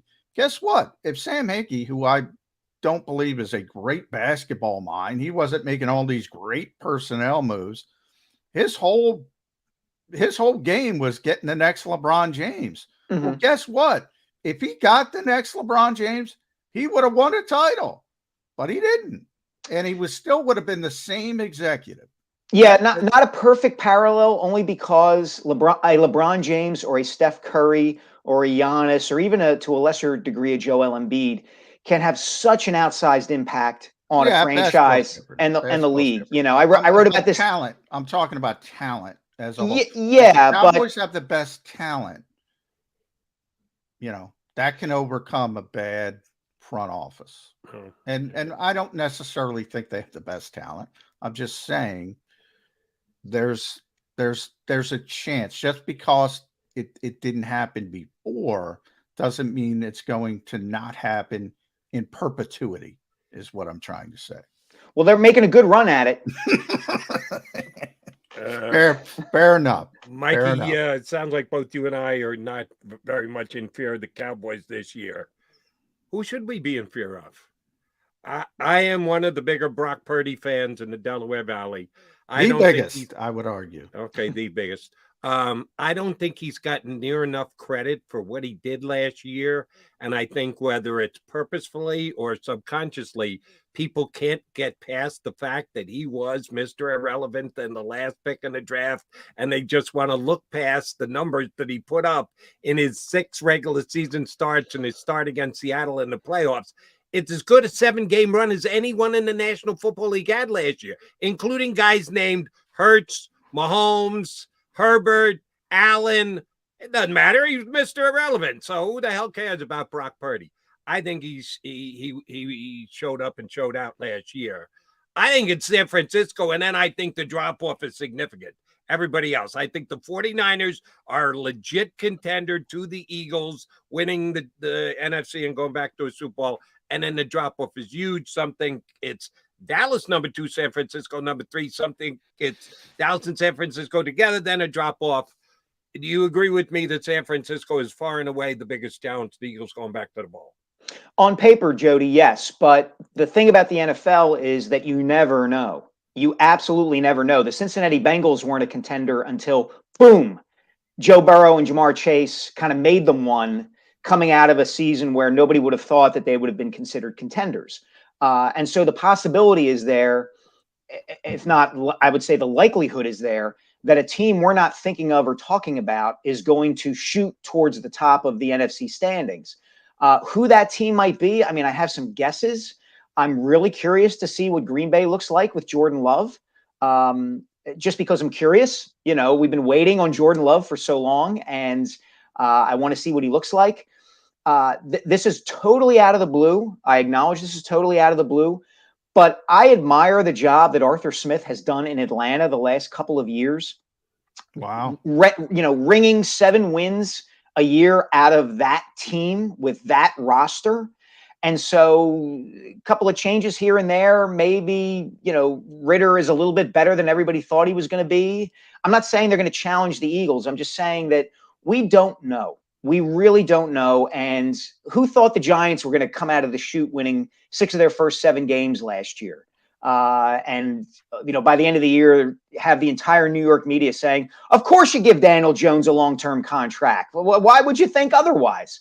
So I'm with you, Jody, that San Francisco on paper absolutely looks like a challenger, and it wouldn't the Eagles' primary challenger, and it wouldn't surprise me if we saw a repeat of the NFC Championship game from last year. But beyond that, I think there's probably a team we're not talking about very much that's going to surprise everybody. By the way, Cincinnati, good point, Mike. I go back to they were a bad they're still a bad organization. I mean, they are run shoestring, but with all due respect to Howie Roseman, who is a deserving executive of the year, and I've said this on the show a couple times, Duke Tobin should be given every award because that guy's got like 2 employees and they run that thing and they have this roster. And part of it is, look, you draft at the top for a long time. You start getting great players, Joe Burrow, Jamar Chase, as you mentioned, on and on and on and on. And all of a sudden you wake up one day and you go,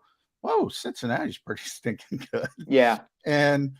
But I don't think it's going to continue because they're going to go back to being Cincinnati when some of that talent ages out and all of a sudden you're back into a negative fashion. But yeah, the NFL, always somebody jumps up. Chicago too, with Justin Fields. Somebody's got to win that division. The NFC North. Minnesota's taking a step back. Looks like they're rebooting.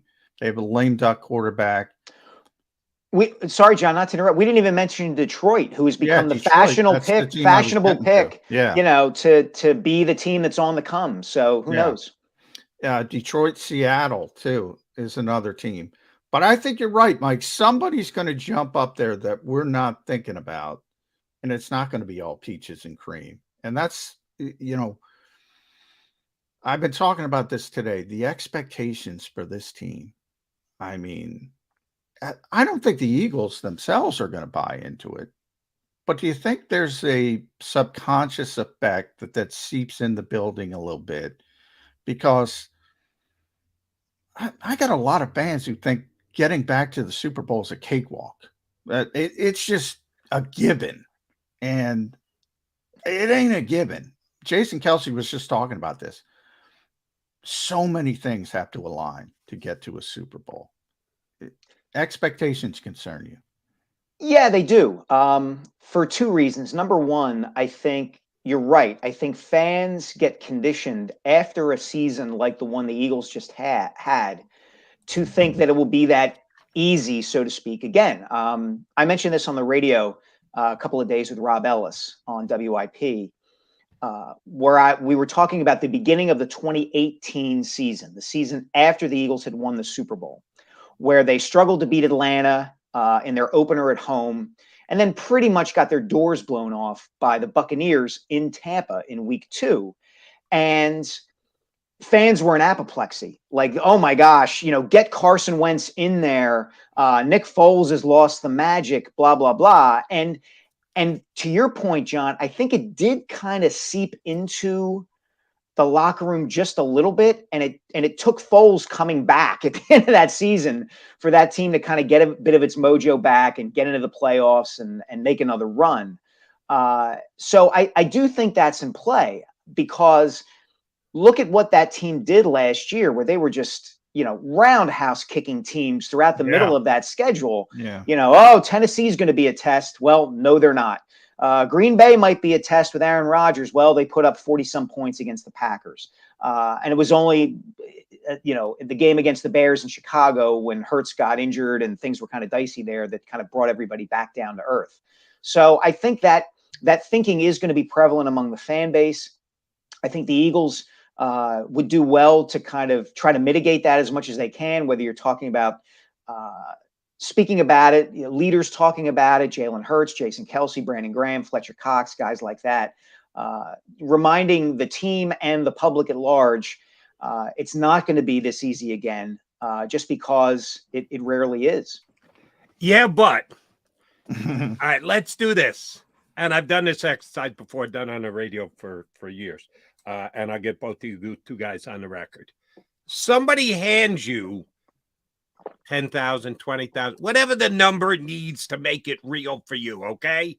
And hand you this money to go wager on the upcoming NFC season.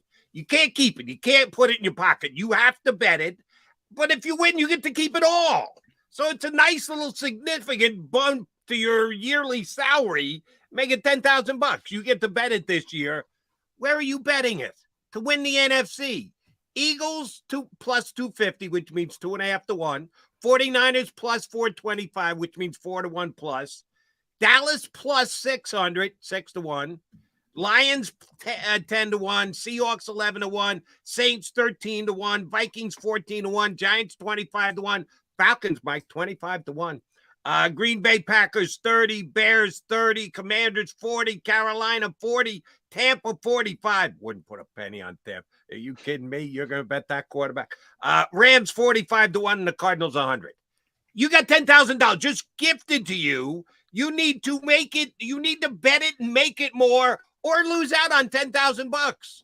Where you putting your $10,000, Sealski? Yeah, I would put it on whoever was favored. Of course, if that's the choice. If I lose it, I just want to keep it. If I want the maximum return on my investment compared to the amount, that's a question. That's a different question. Yeah. And then I might not bet on the Eagles. In fact, I probably wouldn't. I might bet on the Detroit Lions. Or it's a win or lose thing. Either you win or you lose.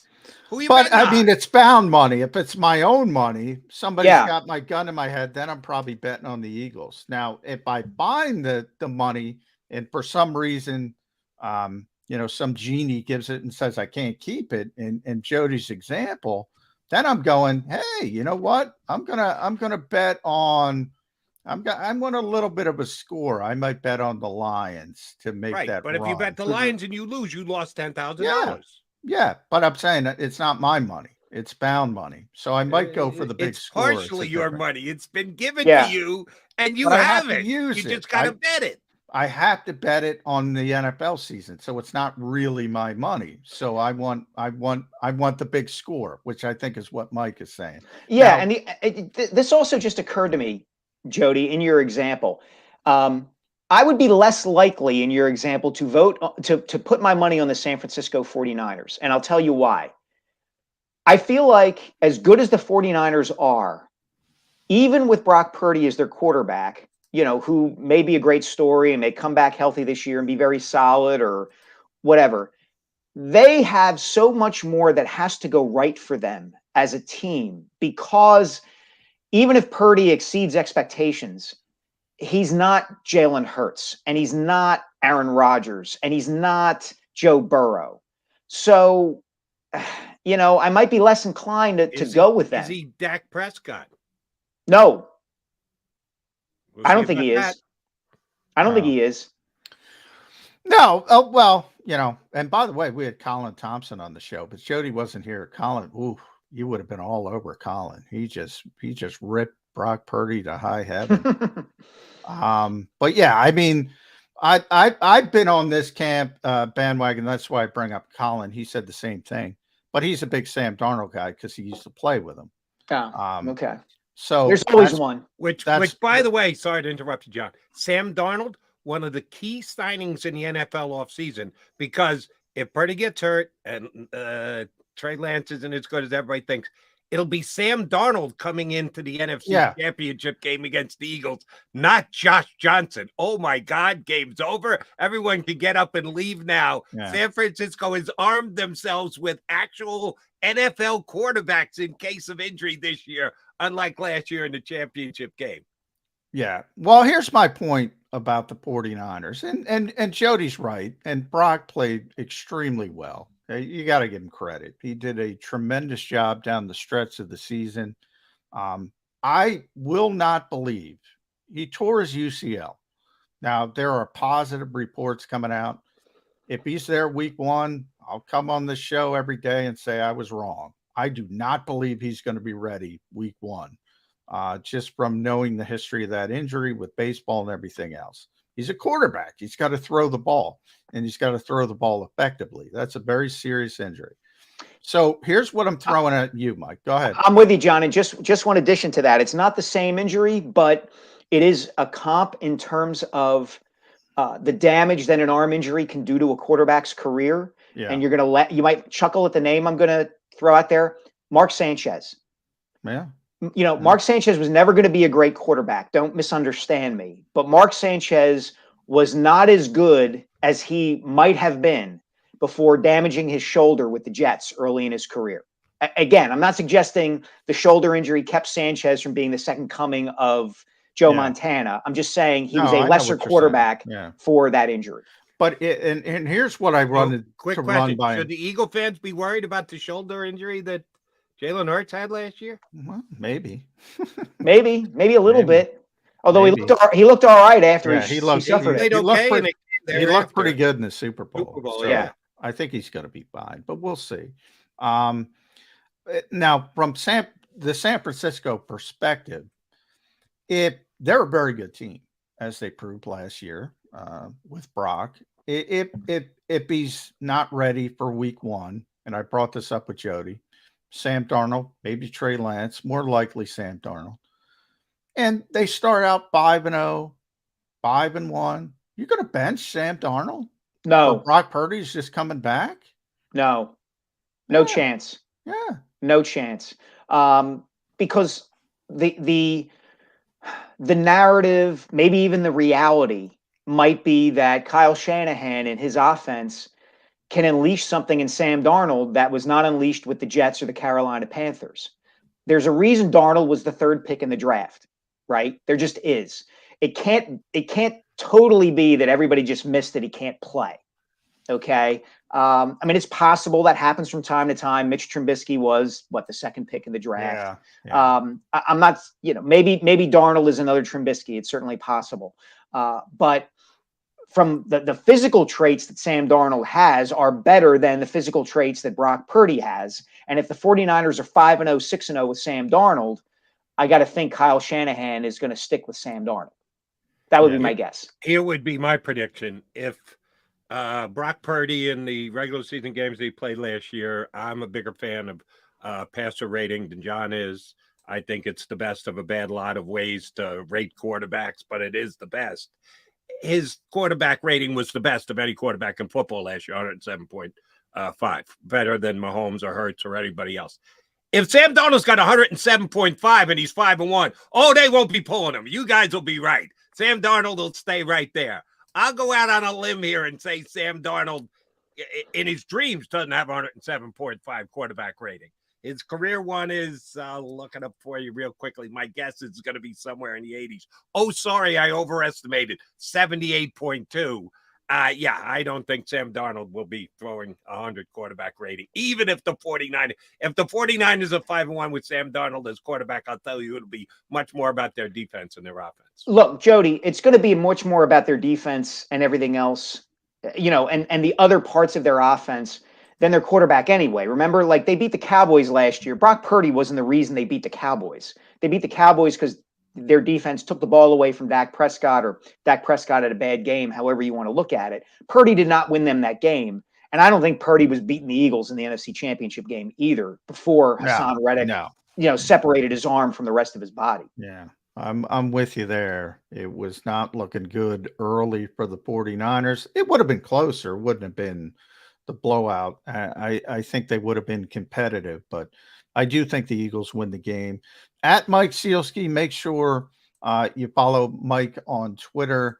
Obviously does a tremendous job at the Inquirer, inquirer.com. One of the best columnists, I would say, in the country, never mind Philadelphia, at Sports Radio WIP. You can listen to him on the weekends. The big book coming up, The History of the Slam Dunk. I'm looking forward to that one. When's that hit the bookstore? I apologize. I didn't ask you about that on WIP on Saturday. Shame on me forgetting. Thanks for reminding me, John. When is that coming out? Probably next year. I have until my official deadline / tentative deadline to get the manuscript in is mid-November. So once I submit the manuscript, then it takes time from there. So 2024 on that one. I'm trucking along with the writing and the research. It's going well. I appreciate you guys mentioning it. Well, that's one thing about you sports authors. It's way too long to write books. You got to be quick. You got to pump them out quicker. I got to think Your through this book, stuff. Gary Myers' book. I've been waiting forever. I wait forever for you guys' stupid book. I get all excited about it, and then it's talk to me in about 14 months. What do you mean 14 months? Jody, here's the problem. That once it doesn't take us all that long, relatively speaking, to actually write the book. Yeah. The back end of the process, once you submit the manuscript, and it has to be fact checked and formatted, and they have to pick out a cover, and you have to get the blurbs. Once the publisher gets it, that's when it really takes time. So believe me, if it were up to me, I'd finish the manuscript in November, and the damn thing would be out by the NBA All-Star break. But that's not going to happen. Now you sound like an Eagle fan. It's got to be someone else. Got to be now. Got to be now. Somebody else other than me. It's the referees. Those damn referees always hate Philadelphia. All right, Mike. Always a pleasure, buddy. Appreciate it. Thanks, guys. Look forward to the next Thanks, time Mike. you come out with us, and or you come out with me on WIP. Thanks for doing it today. You got it, guys. Have a good one. Mike Sealski here with us on Birds 365. All right, clock is ticking. We got to come back, put a bow on the show. Stay with us on Birds 365.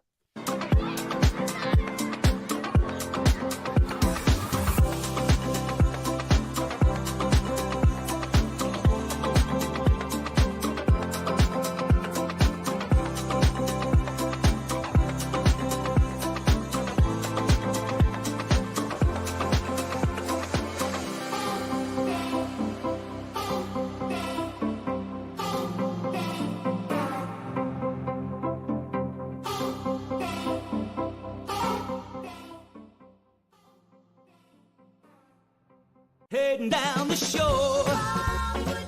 Have a ball once more. Here, imaginations run wild and time stands still. Because here, you can find the best of the Jersey Shore, all on one 5-mile island.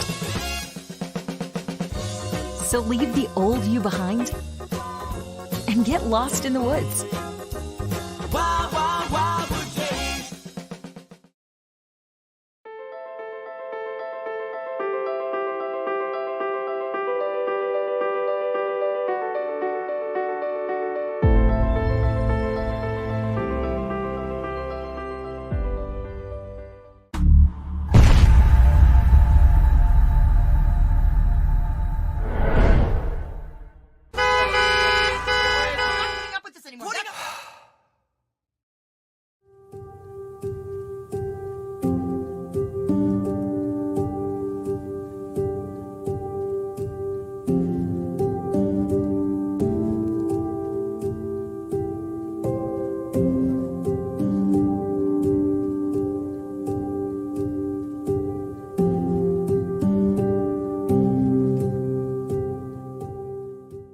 Score and save in southeastern PA and Delaware with Colony Pools this football season, and let the experts close your pool with a custom Merlin safety cover in green for the birds. And if you join our Winter Watch team, we'll give you another 20% off, and Colony Pools will handle it all.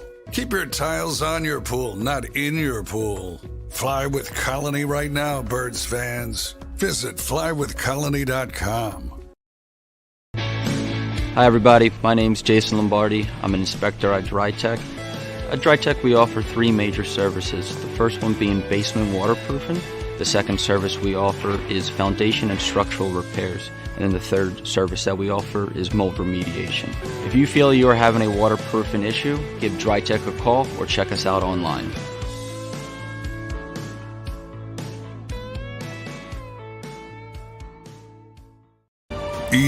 EAGLES, Eagles.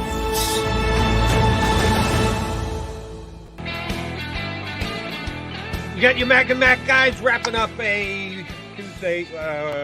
Today's Wednesday. Wednesday edition of Birds. I gotta think about it. Yeah, it's so different. I got Jody one day, Mark, Jody, Rob. Yeah, There you go. I'm all Rob Ellis will be in for me tomorrow. Johnny Mac, I did want to ask you one thing before we get out of that. You and I touched on it the other day when I was on Monday. At least I read something this morning that there could be announcement as soon as today as to who the next NFLPA director is. Nobody even knows who the candidates are. How the hell are they doing something like this? You got your Schefters of the world. You got your Rappaports of the world. You got your Mike Florios of the world. The information brokers, who are these outstanding reporters who get all the info, all the dirt, everything you need to know about the National Football League. None of them have a clue as to who's going to be the next NFLPA director. Because the players are involved here. They're not immediately they're talked to in groups or whatever, but the 32 heads of the teams, none of them is leaking. None of them is coming out with any information. A lot of the players have complained that they have no information. Yeah, it's kind of shady. To be honest, that's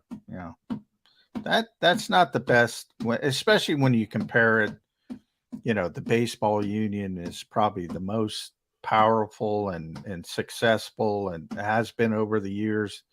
The NFL union has been very shaky at times, and I think this is another example of it. And it's been very secretive, and that's never a good sign. The only name I've heard is J.C. Treader, who used to be which is I mentioned JC, side of it, and he's not on a roster, right? He was no. He probably could be, but maybe that's why he doesn't want to play anymore. Do you know?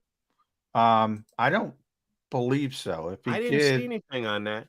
Yeah, he was a good player, man. Very good player. Yeah.